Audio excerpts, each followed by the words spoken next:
నా పేరు digital John. Welcome to the digital buddy YouTube channel. ఈ వీడియోలో నేను మీకు ఏబీ టెస్టింగ్ అంటే ఏంటో చెప్తాను. ఏబీ టెస్టింగ్ అంటే ఏంటంటే ఏవైనా 2 వేరియంట్స్ని టెస్ట్ చేయడమే ఏబీ టెస్టింగ్ అని అంటారు. ఇది డిజిటల్ మార్కెటింగ్లో మీకు మోస్ట్లీ అంతటా యూజ్ అవుతుంది టర్మే అనమాట. ఇది ఏబీ టెస్టింగ్ అంటే ఎనీ 2 వేరియంట్స్ని టెస్ట్ చేయడం. సమ్ టైమ్స్ మీకు ఏబిసి టెస్టింగ్ కూడా ఉండొచ్చు అనమాట. అంటే ఒక 3 వేరియంట్స్ని టెస్ట్ చేయడం అనమాట. ఇప్పుడు మీకు ఒక్కోసారి డైలమాలు ఉంటారు. అంటే ఈ పోస్టర్కి ఎక్కువ అంటే కస్టమర్స్ వచ్చే ఛాన్స్ ఉంటుందా, ఈ పోస్టర్స్కి ఎక్కువ రియాక్ట్ అయ్యే ఛాన్స్ ఉంటుందా, ఒకవేళ యాడ్ క్రియేటివ్స్ కనుక చేసుకున్నప్పుడు అలాంటప్పుడు ఏం చేస్తుందంటే మనము టెస్ట్ చేయడమే బెటర్. అంటే ప్లాట్ఫామ్కి ఇస్తే ప్లాట్ఫామ్ ఏం చేస్తుందంటే పోస్టర్ 1 ఫస్ట్ పోస్టర్ని కొంతమందికి చూపిస్తుంది, 100 మందికి చూపిస్తుంది, ఎంతమంది రియాక్ట్ అవుతారో చూస్తుంది. రెండో పోస్టర్ని కూడా ఇంకొక వేరే 100 మందికి చూపిస్తుంది. అంటే ఏ పోస్టర్కి ఎక్కువ బెటర్ రెస్పాన్స్ వచ్చిందో ఆ బెటర్ రెస్పాన్స్ వచ్చిన పోస్టర్నే ఇంకా అందరికీ చూపిస్తుంది అనమాట. తక్కువ రెస్పాన్స్ వచ్చిన పోస్టర్ని ఆపేస్తుంది. సేమ్ ఇదే ఈవెన్ రీసెంట్గా యూట్యూబ్ కూడా థంబ్నెయిల్స్ విషయంలో తీసుకొచ్చింది. ఇక్కడ 3 థంబ్నెయిల్స్ని అప్లోడ్ చేయమని చెప్తుంది. అంటే ఏబిసి టెస్టింగ్ అంటే ఇదే అనమాట. 4 టెస్ట్ చేస్తే ఏబిసిడి టెస్టింగ్ అనుకోండి. ఇంకా అంత దాకా ఉండదు. ఎక్కువ శాతం A B testing or A B C testing చేసే ఛాన్స్ ఉంటుంది. సో అయితే ఈ యూట్యూబ్ ఛానల్ ఎలా తీసుకొచ్చిందంటే థంబ్నెయిల్స్ని 3 వేరియేషన్స్లో అప్లోడ్ చేయమంటుంది. ఈ థంబ్నెయిల్స్ని 3 వేరియేషన్స్లో అంటే 3 థంబ్నెయిల్స్ మనం అప్లోడ్ చేయాలి. అప్లోడ్ చేసినా అది టెస్ట్ చేయడానికి ఛాన్స్ ఉంటుంది. ఒకటే అప్లోడ్ చేసి టెస్ట్ చేస్తే అది టెస్టింగ్ కాదు.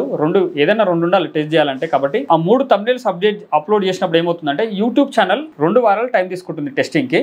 ఈ 2 వారాల్లో అది ఎట్ ఏ టైం వీళ్ళు ఏం చేస్తున్నారంటే ఒక థంబ్నెయిల్ కొంతమందికి చూపిస్తుంది, ఒక థంబ్నెయిల్ కొంతమందికి యూజర్స్ చూపిస్తుంది, ఇంకో థంబ్నెయిల్ కొంతమందికి యూజర్స్కి చూపిస్తుంది. బెటర్ క్లిక్ త్రూ రేట్ ఏ థంబ్నెయిల్కి వస్తుందో, అంటే ఏ థంబ్నెయిల్కి అయితే ఎక్కువ క్లిక్స్ పడతాయో ఆ 2 వారాల తర్వాత ఇంకా అదే థంబ్నెయిల్ ఫిక్స్ అయిపోయి అందరికి అదే థంబ్నెయిల్ చూపిస్తారు. సో ఇది బెటర్ అనుకోవచ్చు. ఎందుకంటే మీరు ఎంత బాగా డిజైన్ చేయొచ్చు థంబ్నెయిల్, దీనికి ఎక్కువ క్లిక్స్ ఇస్తాయని మనం అనుకోవచ్చు. కానీ మనం అనుకోవడం వేరు, ప్లాట్ఫామ్ అసలు డేటాతో రావడం వేరు. కాబట్టి బెటర్ మీరు ప్రతి థంబ్నెయిల్ మీరు 3 వేరియేషన్గా అప్లోడ్ చేస్తే అదే ప్లాట్ఫామ్ డిసైడ్ చేయనివ్వండి. నేను ఒకసారి ఇలాగే అనుకున్నాను. ఒక థంబ్నెయిల్ నేను ½ అన్ అవర్ డిజైన్ చేసిన, ఫోటోషాప్లో ½ అన్ అవర్ డిజైన్ చేసిన.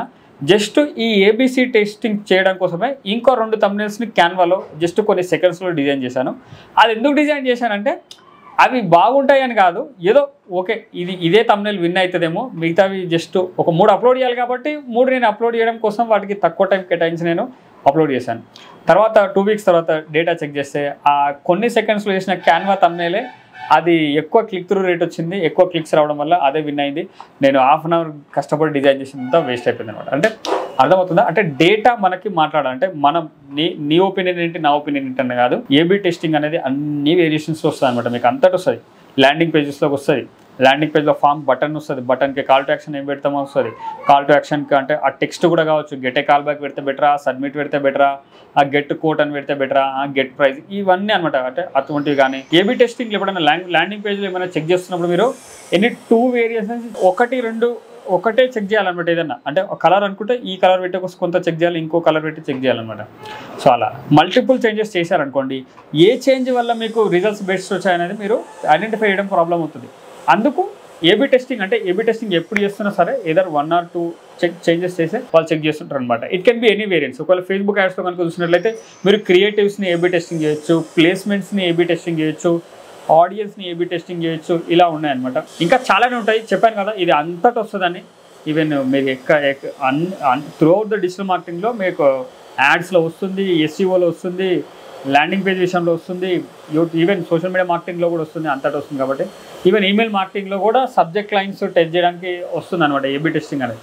సో కాబట్టి కాన్సెప్ట్ అర్థం చేసుకోండి. అది ఎట్లా యూజ్ చేయాలనేది అది ఇంకా మీ తెలివి ఉంటుంది. మీరు ఎట్లా అప్లై చేస్తున్నారు అనే దాన్ని బట్టి ఉంటుంది. ఒకవేళ మీరు కనుక డిజిటల్ మార్కెటింగ్ కోర్స్ని ఆన్లైన్ ద్వారా తెలుగులో లైవ్ ట్రైనింగ్ ద్వారా నేర్చుకోవాలనుకుంటే డిజిటల్ బడీలో జాయిన్ అవ్వండి.